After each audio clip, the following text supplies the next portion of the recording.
O que é que leva alguém a estar disposto a morrer por milhões de pessoas que nunca vai conhecer?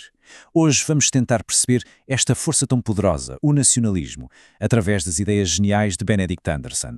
Para isso, vamos seguir este caminho.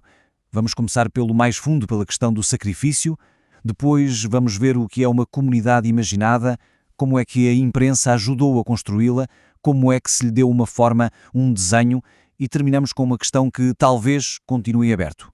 Muito bem, vamos então mergulhar de cabeça no centro de tudo com a pergunta que está na base do trabalho de Anderson. Parem um segundo para pensar nisto. Não estamos a falar de morrer pela família ou por amigos, pessoas que conhecemos e amamos. Estamos a falar do ato de dar a vida por uma ideia, por uma comunidade de milhões de pessoas que são na prática completos estranhos. E para o Anderson, a resposta não está no ódio ao inimigo, mas sim no amor. É isso mesmo, um amor pela nação.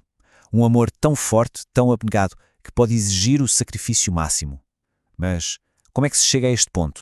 Como é que este sentimento por estranhos se torna tão visceral e real? A resposta de Anderson é brilhante e está toda numa única expressão. Ele diz que a nação é uma comunidade imaginada. E atenção, a palavra imaginada aqui é absolutamente crucial. E esta é a grande diferença.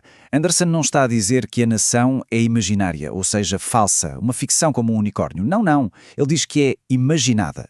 O que quer dizer que ela é real, muito real, mas a sua existência não é física. Ela vive na mente coletiva de todos e é essa imagem partilhada que lhe dá um poder tremendo no mundo real. E o que é que esta imagem partilhada cria?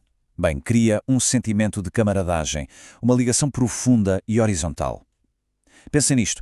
Na vida real existem hierarquias, desigualdades, mas, perante a nação, todos são vistos como camaradas, como iguais. É esta ideia que une, de alguma forma, o soldado e o general. Ok, mas como é que milhões de pessoas, séculos antes da internet ou da televisão, começaram a imaginar a mesma coisa ao mesmo tempo? A resposta, por incrível que pareça, está numa tecnologia que hoje nos parece banal, a imprensa. Foi a ascensão do chamado capitalismo de imprensa, em especial do jornal, que tornou isto possível. Basicamente, o jornal criou uma espécie de ritual diário, uma cerimónia em massa. Milhões de pessoas, sem se conhecerem, liam as mesmas notícias no mesmo dia. Isso criou um tempo partilhado, um agora comum, e claro, como era impresso numa língua específica, definia quem estava dentro e fora dessa conversa. E este último ponto é fundamental. A imprensa não se limitou a espalhar notícias. Ela ajudou a construir nações a partir da própria língua.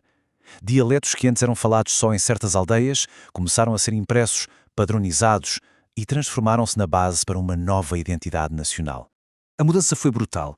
Antes tínhamos línguas de elite, como o latim, as línguas do povo eram vistas como inferiores. Com a imprensa, de repente começaram a surgir dicionários, gramáticas para o checo, para o húngaro. De repente todas as línguas passaram a ser vistas como iguais, cada uma com o potencial para ser a língua de uma nação. Certo. Então a língua e a imprensa uniram as pessoas, numa comunidade imaginada. Mas como é que essa comunidade ganha uma forma concreta? Um contorno que toda a gente possa ver e reconhecer? A resposta é simples e visual: o mapa. Com a impressão em massa, o mapa tornou-se, nas palavras de Anderson, uma espécie de logotipo da nação. Uma imagem que toda a gente reconhecia de imediato, que transformava uma ideia abstrata num território com fronteiras bem definidas. E um dos exemplos mais fascinantes de todo este processo aconteceu nas colónias, como no caso das Índias Orientais Holandesas, que hoje conhecemos como Indonésia. A ironia aqui é enorme. Foram os próprios holandeses que, sem querer, criaram a nação Indonésia. Como?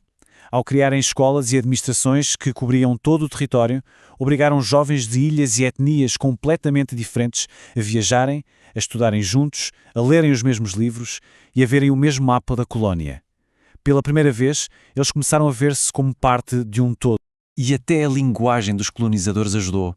Eles usavam uma única palavra, inlander, ou nativo, para se referirem a centenas de grupos diferentes. Ao fazerem isso, ao meterem toda a gente no mesmo saco, acabaram por lhes dar uma identidade comum. Eles perceberam que o que os unia era precisamente o facto de não serem holandeses. Portanto, parece claro que o nacionalismo é uma construção social incrivelmente poderosa.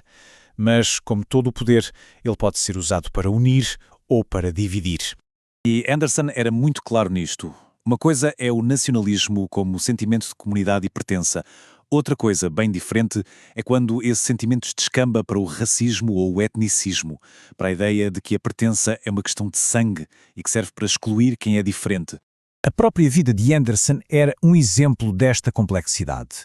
Ele nasceu na China, cresceu em vários países, tinha passaporte irlandês, viveu nos Estados Unidos e dedicou a sua carreira a estudar o Sudeste Asiático. Esta experiência de vida tão global talvez lhe tenha dado a perspectiva única para ver a nação não como algo natural, mas como algo que se constrói. O que nos traz de volta à pergunta inicial. Quando lhe perguntaram diretamente a ele, o maior especialista no assunto, por que país morreria, a resposta dele foi de uma honestidade desarmante. Ele disse: sinceramente, não sei. Acho que isso é algo que só se sabe mesmo na hora. E esta é a reflexão que fica. Porque a comunidade é que se estaria disposta a fazer o sacrifício final.